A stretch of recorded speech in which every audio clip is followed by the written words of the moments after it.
Hello and welcome to National Herald Interviews. This is Danish bin Nabi. I am joined by senior CPIM leader and People's Alliance for Gupkar Declaration spokesperson, Mr. Yusuf Mohammad Tarigami. How Kashmir has changed since the abrogation of Article 370, the upcoming state elections of Jammu and Kashmir, and the overall security situation of Kashmir are some of the key issues that I shall raise with Mr. Tarigami. Mr. Tarigami, welcome to National Herald. Thank you. Mr. Tarigami, I want to begin this interview by asking you how Kashmir politics, rather Jammu and Kashmir politics, has changed since the dilution of special status of Jammu and Kashmir. Are you still talking about dilution? It's not only dilution, it is beyond that. In my view, it's an assault on the very basic structure of the Constitution of India.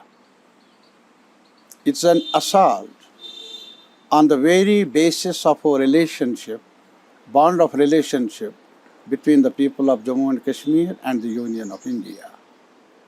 So one can easily understand what, by assaulting the constitutional rights, by assaulting the very basic structure of the Constitution, what kind of situation you will expect to emerge out of this whole process? It is devastation.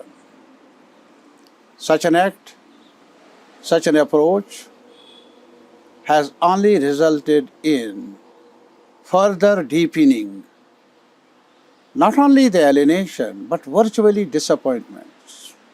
So there is an overall disappointment in Jammu and Kashmir. It's not the question of overall. I'm telling you, at every level there is huge disappointment.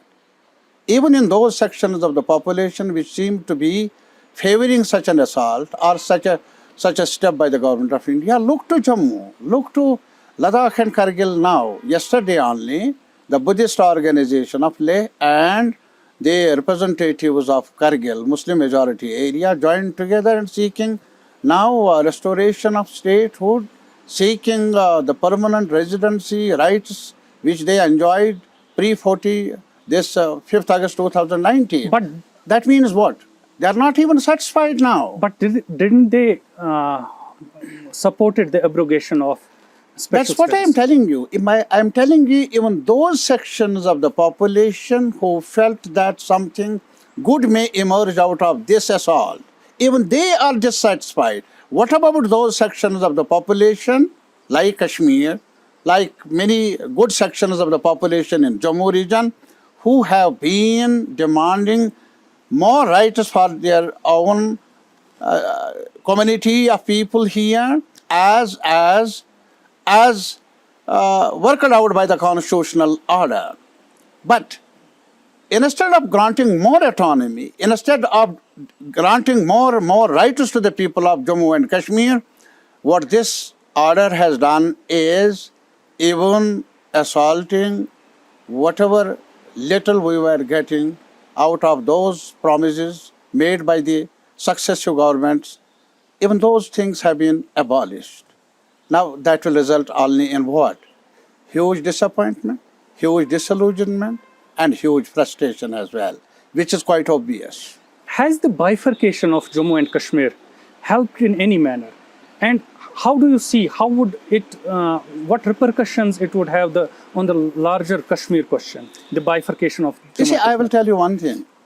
We have settled, I believe, that there is Constitution of India surviving despite all odds, despite all assaults.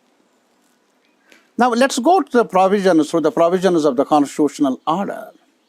Constitutional order says that whenever some certain states, new states are to be created, or some division takes place, that issue will be referred to the respective population, respective civil society, respective legislature. Has this been done here? What has happened?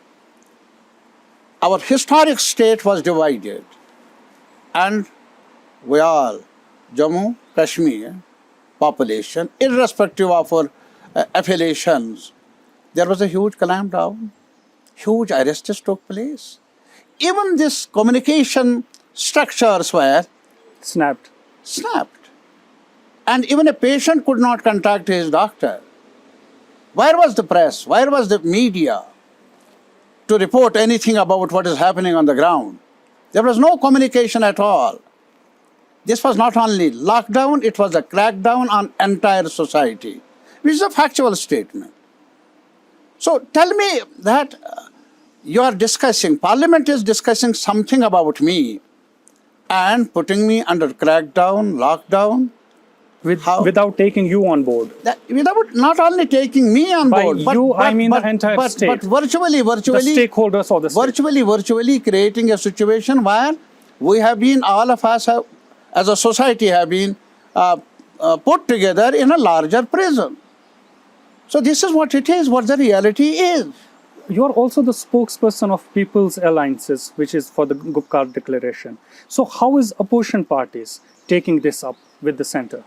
You know, first of all, I must tell you, the alliance has emerged on 4th August 2019, when there were huge rumors about something is happening. Something is happening. When Yatra was stopped. When tourists were, today they are talking about tourism and all that. It is on that day, 4th August, even before, tourists were forced to leave Kashmir and leave other parts of Jammu and Kashmir. It's at that point that we met, we the political persons from mainstream parties, even those groups who are not now part of Gupkar Declaration, Gupkar Alliance, we met at Dr. Farooq's residence and issued a statement, adopted a declaration. What is the declaration? The declaration is that we can't accept any change in the constitutional order vis-a-vis Jammu and Kashmir. We can't expect anything being done about us without involving us in the proper way in discussion and in debate. And we have appealed to the Prime Minister of India through that declaration, before you think of doing anything about Jammu and Kashmir, please talk to the stakeholders of Jammu, Kashmir and Ladakh. Jumping to August 5th, then they did this without taking you, the stakeholders, on board. So the opposition parties are resisting it, are resisting the move. Yes. Are you? Surely, that's what we are doing, what we are meant for. But they call you the Gupkar gang. Now, whatever you see, you can abuse me, you can accuse me, you can condemn me. You are the master of the day. You are holding the power. You can abuse the whole community of the people of India. Mr. Tarigami, tell me this. Has BJP been successful in discrediting the Kashmiri leadership, the Kashmiri political stakeholders? How do you believe that BJP has the credibility? I don't believe it. I'm asking you. No, my point is, how does anybody believe that BJP has the credibility which we may question? They don't have anything as of being credible. And how can this organization, this setup, this structure, which is only relying on more and more lies, spreading hatred, spreading divisive politics in the whole of the country, how do you expect them succeeding in discrediting the politicians? In discrediting us. They are not masters, they are discredited themselves. They are, whatever they are doing in today's situation in the whole of the country, they are not indirectly they are discrediting themselves, not the Kashmiri politicians. Not only, they are already discredited in the sense now they are taking advantage of polarization, putting one section of the people against another. Yeah. They are using coercive organizations like NIA, like ED, like CBI, rather misusing such institutions to silence the opposition at every level. It's not only in Jammu and Kashmir, it is more often happening in the rest of the country. So Kashmiri politicians, Kashmiri political stakeholders have not been discredited? We will be discredited only when the people of Kashmir decide about that. And that's what I'm telling you. They are afraid of. And you say the people of Kashmir, I mean to say people of Jammu and Kashmir are with you. It's not a question of with me. Not with you, I mean to say with the PhD. No, it's not a question of whether they are for PhD or anybody. The question is not. Question is something more important. That is, they are for the interests of the people of Kashmir, Jammu and Ladakh.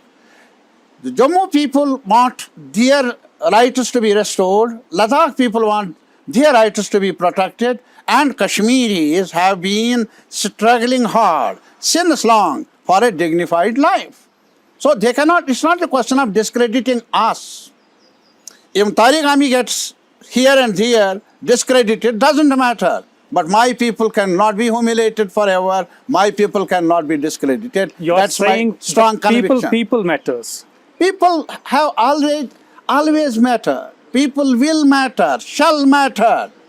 They may be, you may enforce silence today, but you can't just enforce this type of imposition Mr. forever. Tarigami, point well taken. Let's move on.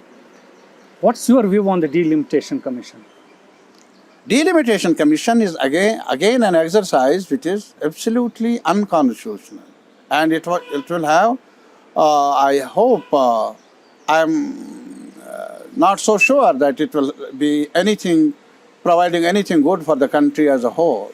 Democratic process. Now look, in 2002, there has been an amendment in the Constitution of India putting a freeze on delimitation process, and it has been said that 2026, a new census will take place, and after that, some sort of a delimiting the constituencies will be in order. That will take place only after that. We accordingly in Jammu and Kashmir Assembly amended the Constitution of Jammu and Kashmir and wanted to do what? We wanted to go along with the country, because the Constitution of India was amended and there was a freeze on the delimitation process. We want to have the delimitation process conducted along with the rest of the country. Now, this government is talking about integration. When we talk that we want to go with the people of India, rest of the country, they push us to the wall. They say no, they are in hurry, doing something which does not carry the conviction of the constitutional provisions of India. So you're saying it's the undemocratic way they have Not done only undemocratic, it is unconstitutional as well. as well. Point well taken, Mr. Tarigami. Since July 2018, Jammu and Kashmir Assembly has been in the suspension mode, which is unusual as well as undemocratic as well. Do you see elections happening anytime soon in Jammu and Kashmir? It's not in suspension. It is no wire assembly. You see, please just have a few seconds about this issue. When there was an alliance between the two parties, and then governors issued presidential order, and accordingly it was put under suspended animation. Suspended animation. It was not dissolved. What is suspended animation? Means that there is a possibility of forming a new alliance, forming a new government, exploring those possibilities. But what happened? When some political parties together wanted to move, to form the government, to explore the possibilities, the facts of the governor's house was not in order. And then next day when it was dissolved, the assembly was dissolved, all the facts came into order.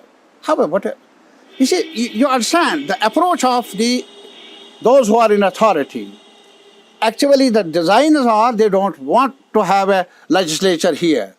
And whatever has happened later on, that has confirmed, that has our assertion, our suspicions that they wanted to dissolve the assembly and then assault the constitution itself. Mr. Tarigami, many political pundits believe that Kashmir is a police state. And has it been worse since 2019? I'm telling you, what is police state? Even now, those people who have been earlier in authority, even those experts who have been dealing with the Kashmir situation since long, they are of this opinion that there is a hard security approach being adopted by today's government. And they are of this opinion that there is no connect of the administration with the common people on the ground. Virtually, they are suggesting it is disconnected. And they say it is dangerous as well. So it's not me only. There are voices within the overall structure of the country. They are of this opinion that enough is enough. the rise of violence, the incidents which are taking place, some unfortunate incidents, unarmed people are getting killed. So they are concerned about it, and they suggest that it is mainly because of the disconnect of the people with the authorities which are in command. So there is a disconnect in Kashmir between authorities, those who are in command, and the common people. That's obvious. That is all of us. That's the reality of the day. Is this one of the reasons that all these killings we see, the rise in the killings? You see, it's not the question of this may be the only reason. There may be some other elements who may like to exploit the situation. I don't agree with that. Killing an artist, unfortunate, condemnable. Killing off the duty a police constable, unfortunate. Killing a Kashmiri Pandit, and now then killing somebody from Turkwangom. He is unarmed and allegedly killed by those who are supposed to protect the law. So the point is that it's an unfortunate situation. And this situation has emerged because of one of the reasons is huge disconnect of the administration with the common people. Yes. So what is the role in this larger context? What is the role of Parliament and Supreme Court to address the grievances in Kashmir? You see, we have settled. We have hope about Supreme Court. That's why we have knocked the doors of the Supreme Court. We have challenged these orders which have been arbitrarily imposed on us by today's government, whether it is abrogation of the autonomy, whether it is virtually dividing our ranks or downsizing our status, or abrogating or demolishing the land rights as well. We were having land rights, that act also, and we were having certain institutions here. A big institution, some people are not talking. The result of it that is the Constitution of Jammu and Kashmir itself. That too has been abolished without any consent, without any consultation with the stakeholders. So my point is, it is a huge void has been created. Huge void has been created. It will be detrimental. It is dangerous for the unity of the country. It is dangerous for the future of the people of Jammu, Kashmir and Ladakh also. There are, Mr. Tarigami, there are also reports that Government of India would neither recognize nor give jobs to those students, those Kashmiri students who have studied in Pakistan, like many have done MBBS from that country, from the neighboring country. Would it have an adverse effect on ground in Kashmir? No, at least you see, it is adversely affecting those families and those students, naturally. Otherwise, you tell me, they have gone there through a passport. And they have not crossed the border illegally and joined the institutions there. They have gone there through a process. As they are going to Bangladesh, as they are going in other countries. Why should you punish those students?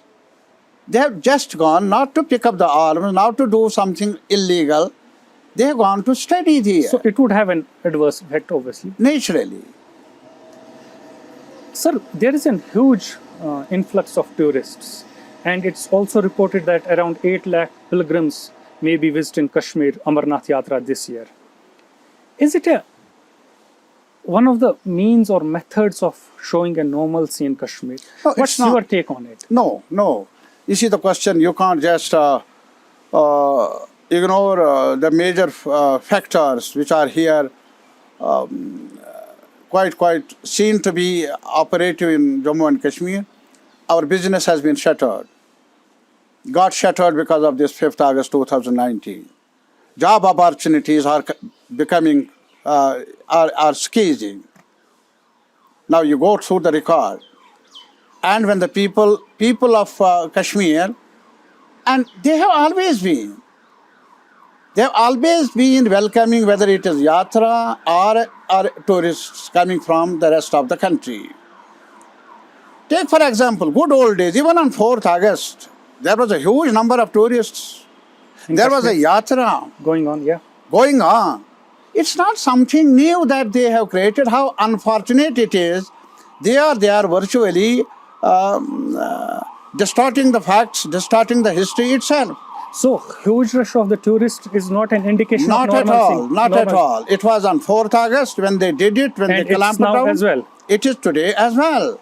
And tourists have, people of Kashmir have always, even hard days, difficult days, they have given them shelter in their own homes. So, tourism, Or Amarnath Yatra yatras is not an have indication always- of normalcy. in Have Kashmir. always been welcome, even in odd days, difficult days, and because of the people. Cannot be taken as an indication It of has normalcy never- in it has Kashmir. never been- Point taken, Tarigami Sahib. I'm running off time Yes. very terribly. My last question. What is the way forward in Kashmir? The way forward is that Government of India must take a view about what they have done. I'm not seeking any favor, not at all. I'm seeking what is that has to be provided to me.